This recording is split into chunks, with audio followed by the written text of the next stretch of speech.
Just a little higher, Harry thought, whilst chasing the snitch. The storm grew around him, dark clouds throbbing ominously, but he didn't notice. So focused was he on the golden darting object that was just a few feet away, getting closer and closer to his outstretched hand. He almost had it, and with it, the match. Then he felt a bone-deep coldness settle on him, and an entirely different chill, a chill of recognition, ran through him. He'd felt this cold before, unnatural and all-pervading. The rain nearby was freezing into droplets of ice, pelting him. For once, he was glad for his glasses. He looked around. Dozens of Dementors were all around him. As they drew closer, he began to hear things, just like before, and see flashes of memory. A dark room and a darker figure who seemed to be robed in shadow, a red-haired woman standing between him and Harry. "Stand aside, you foolish girl." The red-haired woman, his mother, maybe? Refusing to stand aside. "No, please, not Harry." The robed figure, Voldemort, raising his wand, a green light issuing from it, the woman falling, and then he turned on Harry. Another flash, and he raised his wand. Avada Kedavra! There was another green light and a rushing sound. It was at that point that his grip on his broom failed. He fell, and as he did, helpless and in truly mortal danger for the first time in his life, unable to do anything to save himself, his unconscious mind and magic screamed one thing: "Help me!" In Asgard, worlds away, Loki sat bolt upright in his bed as he felt the psychic cry from the child. It would have been impossible for such a distress call, aimlessly flung into the void, to reach him. If not, that was, for the child was, his nephew. With that in mind, he leapt out of bed, and as he ran to Thor's chambers, he noted that his nephew had grown up almost identical to Thor's lost mortal form. Yes, this was his nephew, all right. He had known this would come back to haunt them. He had known that it could not be kept secret forever. Indeed, he had opposed the lies in the first place, but recognized their necessity. "Thor!" he yelled, bursting into his brother's room. "What is it, brother?" Thor said groggily, Jane struggling to sit up next to him. "Your son," Loki said, and smirked as Thor bolted upright. "What? Is this one of your tricks?" Thor asked suspiciously. Though Loki had found his way back to sanity and now sought to redress the wrongs he had done, he was still as much of a prankster as ever. Loki rolled his eyes and crossed to Thor's side. "No, I have no time to explain, so we'll have to do this the hard way. My Lady Jane, you may want to get out of the way. If what I suspect is correct, as it usually is, then there's a rather impressive memory block on my brother. Releasing it so violently could lead to flailing." Jane immediately slipped out of the bed, wearing only a small shirt and shorts. Loki smiled slightly. There were many reasons for him to like Jane Foster. First was that she was sensible and kept his brother on a leash by him listening to her good sense.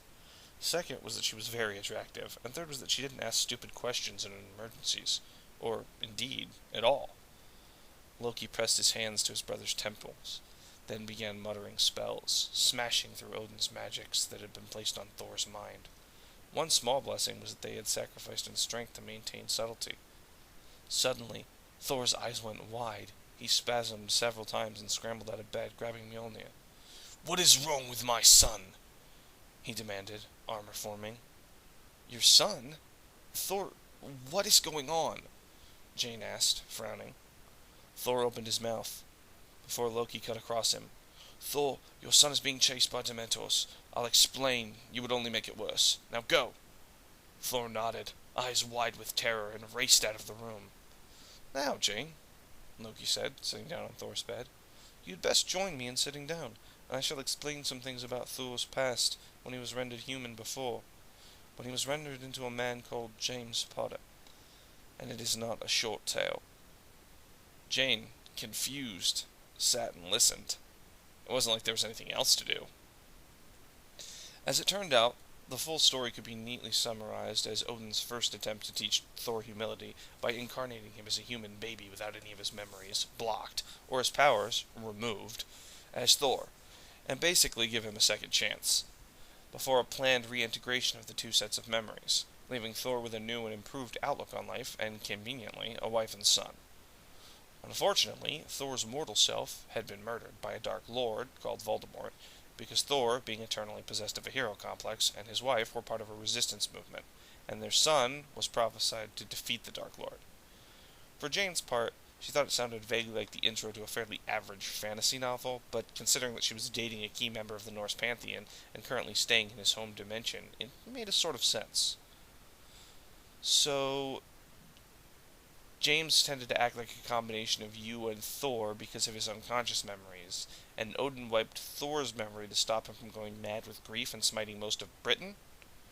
Jane said slowly, ordering it in her head. Another reason Loki liked her was that she actually thought things through and considered before making judgments. He did, Loki said. Thor regressed him to the way he had been before, which led to the later incident involving my mad plan to keep Thor off the throne and obliterate the Frost Giants, he added, looking somewhat pained, and Janet rubbed his arm comfortingly. His madness was something of a touchy subject. While he accepted full, if diminished, responsibility for his deeds during that time, that did not mean that he enjoyed dwelling on it. But doesn't Thor now look rather different than James Potter? Jane asked, frowning. Loki had explained that James Potter's appearance had been partially based on his. Indeed he does, which is why I put an enchantment on him that allows him to shift between his normal appearance and that of James Potter at will, Loki said. It should save my brother from trying to explain a lot of things, which he is bad at. Jane chuckled slightly. Thor was sweet, but he sometimes got a little lost in rambling metaphor and occasionally iambic pentameter. Sometime before this, Thor, flying as fast as he could, had dived through the Tesseract-powered Bifrost portal. The Bifrost portals were largely Jane's invention, with a little bit of input and refinement from Tony, Bruce, and Eric. She had managed, with machines that were held together largely by duct tape and judicious application of spit and prayers, to create a stable portal to Asgard, one that, since it was less powerful and transported less people, did not carry the same dangers in leaving it open. The old Bifrost had transported armies. This transported maybe 10 at a time, no more. Needless to say, Heimdall had been somewhat surprised when he saw a stick poking through under the remains of the Rainbow Bridge, though he had not shown it. While he had seen Jane working on the portals, he hadn't expected her to achieve in 6 months what had taken Asgard's finest minds 200 years, though, admittedly, she had a path to follow and a theory to work from, saving over 1.5 centuries, and hadn't needed to construct a giant bridge to power it. It was still a remarkable feat. Now there were several Bifrost portals in each of the 9 realms, doors between realms controlled by Heimdall himself from the Rainbow Bridge, the hub from which he could allow or deny travel through the gates and send people anywhere, either through his innate knowledge of the 9 realms, or, if someone wished to be very precise, input of coordinates into the gate.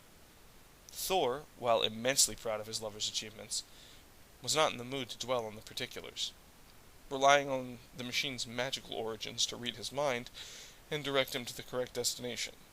And it did, pointing him straight towards a black-haired speck that was falling towards the ground. Thor raced after him, frantically pouring on as much speed as he could. As he did so, he absently noticed that he now had the appearance of James Potter once more, courtesy of Loki. A couple moments later, he closed on his son.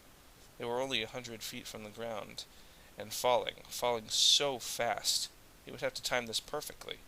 And he did. He snatched him out of the air, 50 feet up. Hovering, he thrust Mjolnir upwards, and channeled the fury of his son's predicament and the loss of Lily at the Dementors.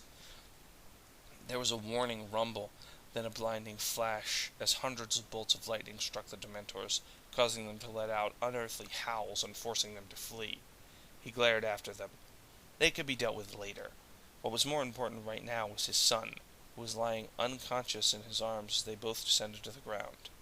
Harry had grown a lot since he'd last held him, Thor thought. Age had only cemented his resemblance to his father, though there were subtle shades of Lily in there. In the background he could hear the crowd cheering, and that certainly brought back memories.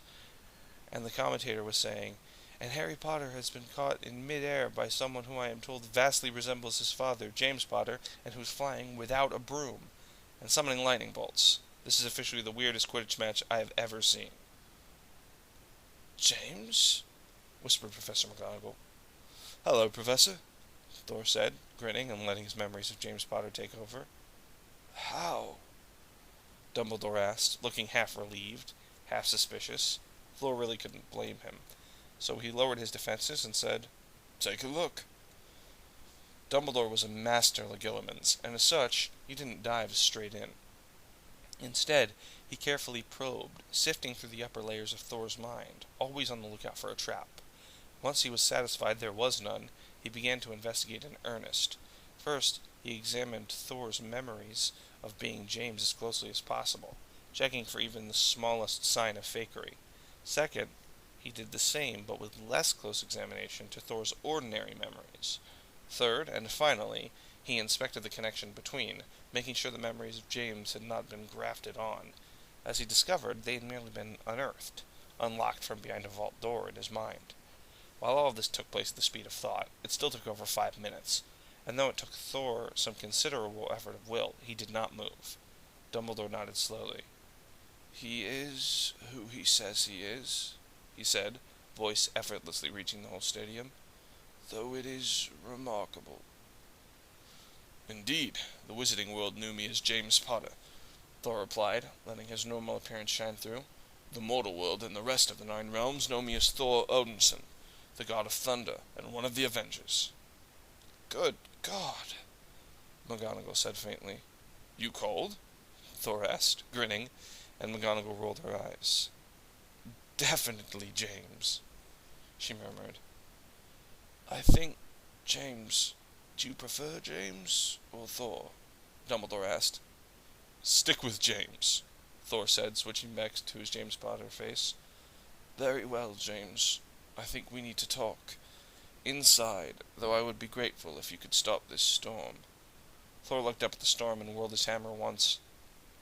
The storm petered out into nothingness in a matter of moments, and Thor looked smug. On James Potter's face it was a very natural expression. Is that Snavelis I see up there? He said, looking over Dumbledore's shoulder at the shocked-looking Snape. Professor Snape, James. He teaches potions now.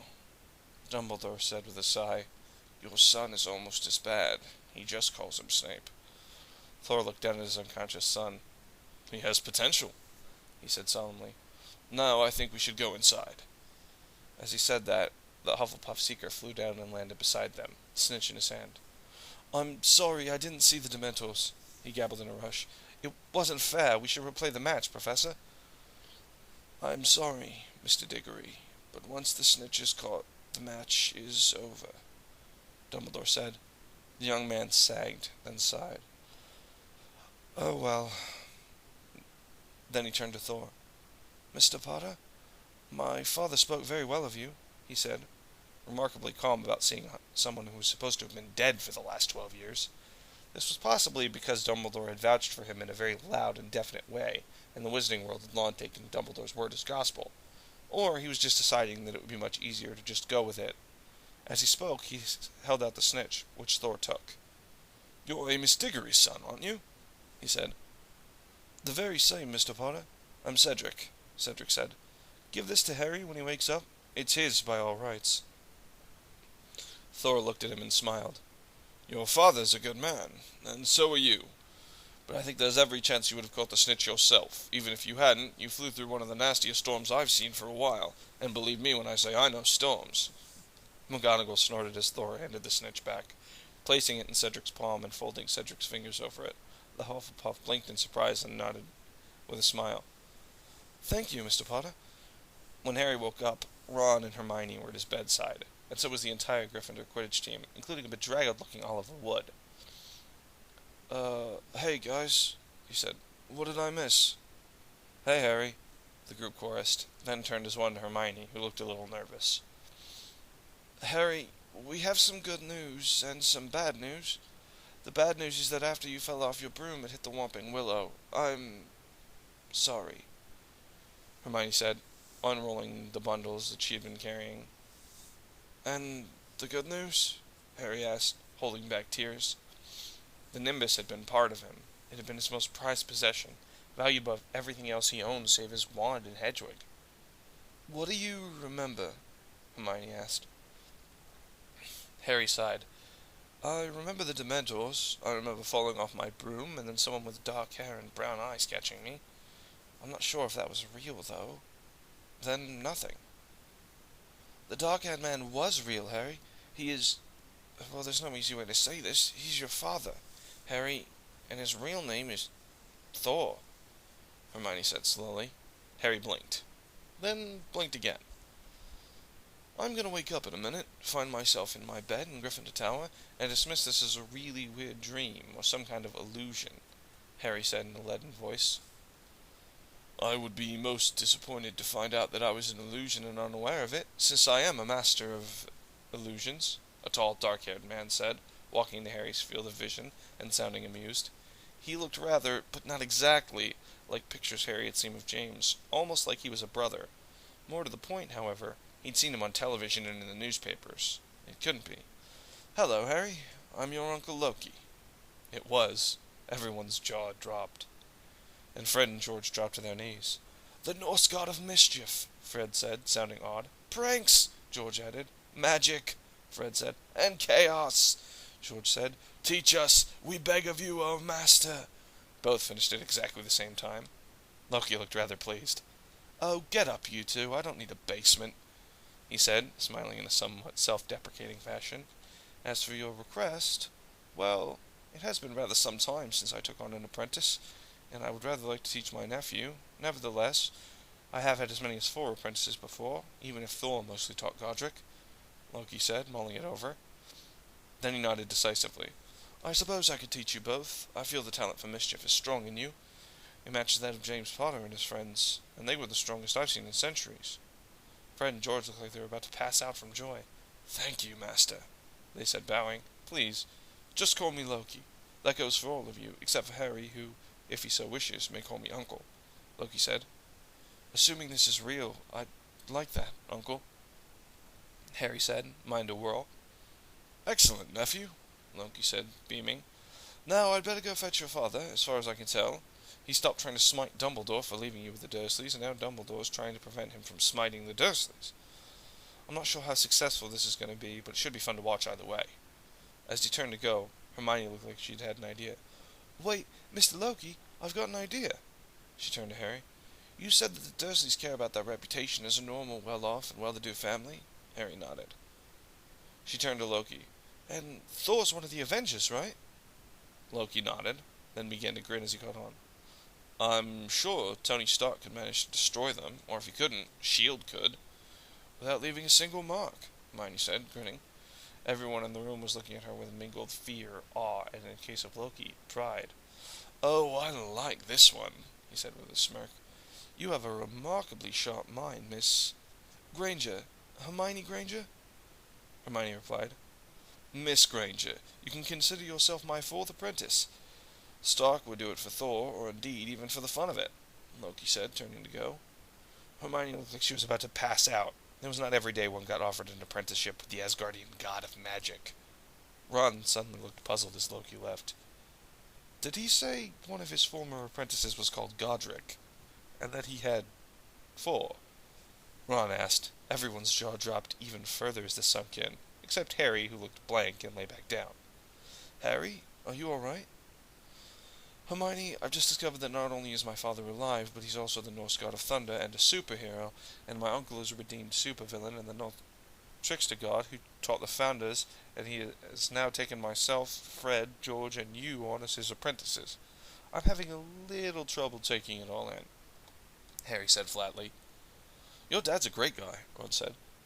Oliver was trying to drown himself in the sink, and your dad dragged him away from the sink and told him that even the best captains can't predict the intervention of Dementors in an enormous storm, and that a good captain should be waiting by his seeker's bed, not trying to drown himself.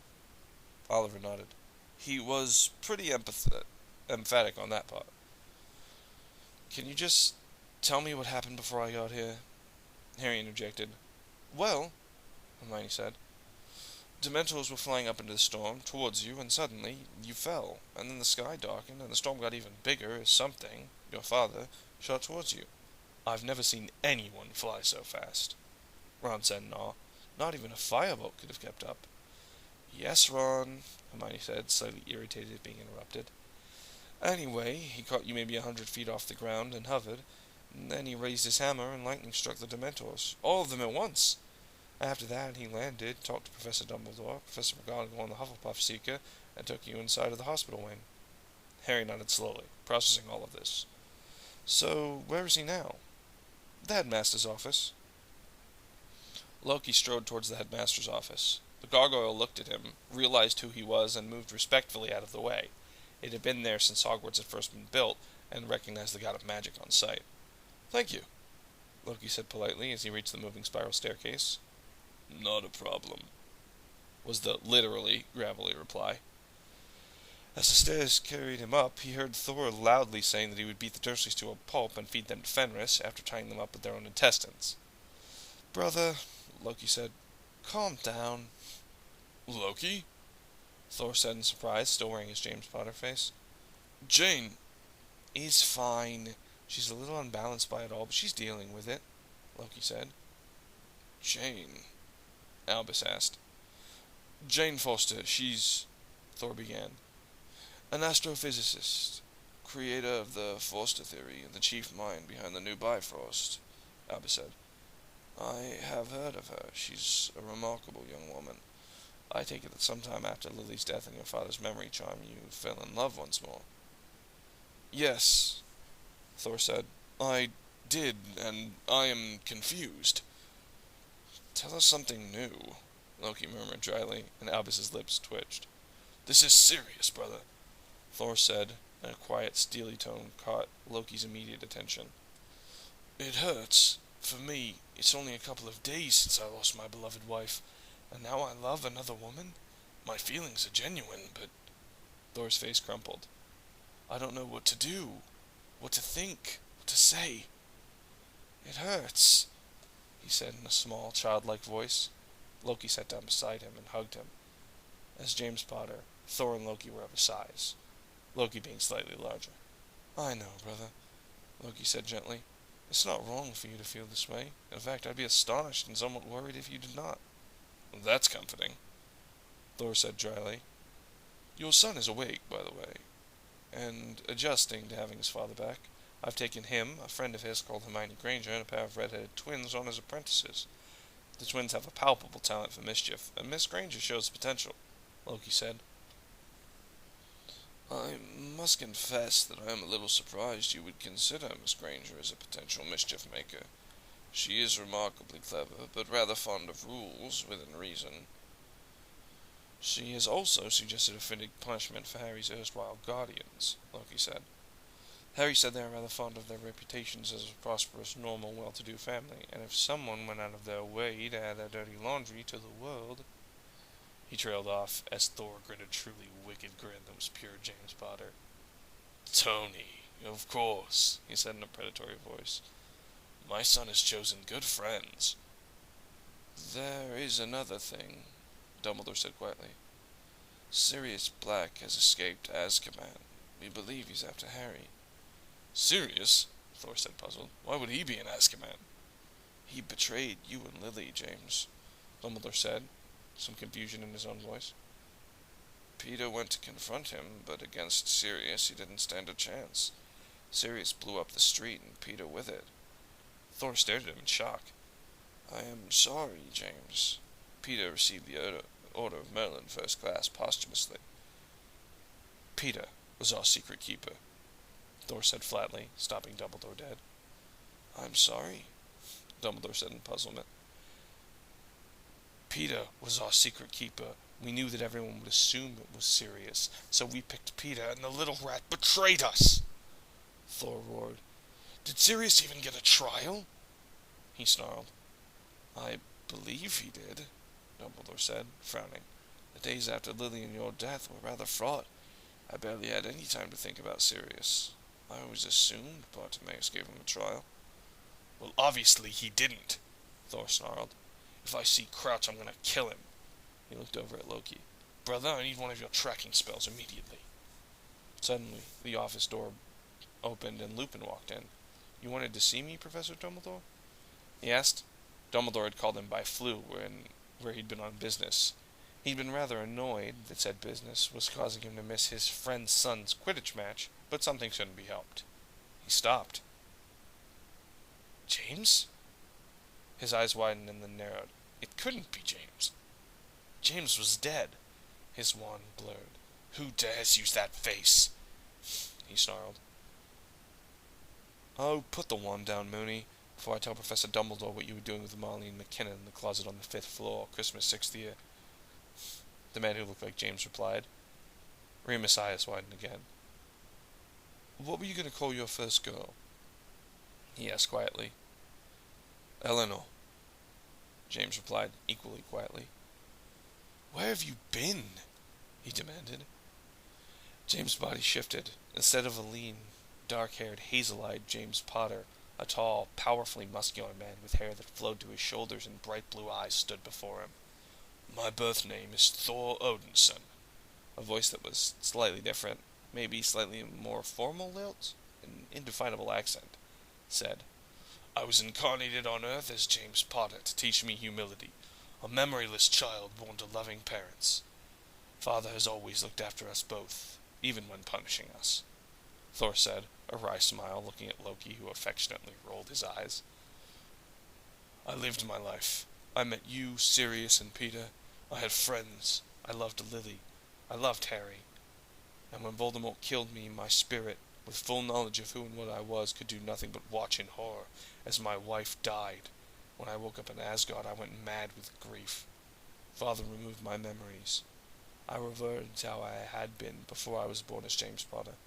I never came down to Midgard because I saw no reason to. He looked sorrowful, and shifted back to his James Potter form. I should have been there for Harry. Why did you come now? Remus asked, curious. You can thank my brother for that, Thor said, nodding to Loki, who bowed. Brother? Remus said, then his eyes widened. Loki! At your service, Loki said, looking slightly smug. We built a shrine to you in 4th year, Remus blurted, before covering his mouth. Loki was grinning like the Cheshire Cat. It was, Remus thought, quite possible that he actually had been the Cheshire Cat. A shrine? Why, brother, I never knew you cared so much, he said, voice dripping with utter glee. James glowered at him. It was a quintessential James Potter glower, the one he always got after he got embarrassed, usually by Lily. Thanks, Moony. He's going to spend the next 3 centuries ribbing on me about this. Oh, not 3 centuries. 2 should be sufficient. My faithful worshipper, Loki said cheerfully. James growled. It was, Remus remembered, the same sort of noise he'd made after Sirius had made one joke about Lily too many. His face darkened with anger and regret, as it always did when he thought of Sirius. James, I'm sorry I didn't take Harry in, but with my circumstances, he began. James rolled his eyes and pulled him into a hug. Relax, Moony. I know. And I hear that you're one of Harry's favorite teachers, and I will be going to teach the Dursleys a lesson in due course. First, I need to find Sirius. And Peter. Remus sighed. James, he said, Peter is a living, traitorous rat bastard who I will definitely kill very slowly indeed, James said flatly without missing a beat. Remus was nonplussed. Padfoot was never our secret keeper. We wanted it to be him, but he suggested Peter. So I'm going to find my son's godfather and the man who single-handedly ruined my life and give them both what they deserve. Don't you think you should meet your son first? Loki interjected. He'll be just as disoriented by this as you are. James blinked. Good point. Someone needs to do the thinking, as you clearly don't, Loki murmured. Suddenly, I understand why you, I, and Sirius clicked, Remus observed. Loki's like a cross between Sirius and I. Short Sirius has lecherous tendencies. Loki eyed him speculatively and glanced at James. He has a point. I did look in on you every now and then. Really? Asked James curiously. Kind of brother do you take me for? A very long-lived one who slept through entire decades. That was one time! What did you do, then? Remember the time that snake creature spent a month in a pink and purple tutu when his hair had been washed and there were sparkles in it? Loki asked. That was me. How could I forget? James asked, looking like he was reliving a happy memory. He then shot his brother a mild glare. You would not believe the ticking off Lily gave me for that. Remus, too, remembered that incident. It had been a happy time. I probably wouldn't, Loki said. Now you need to go talk to your son. James took a breath and nodded. He looked, Remus reflected, more frightened than he'd ever seen him, save for Harry's birth.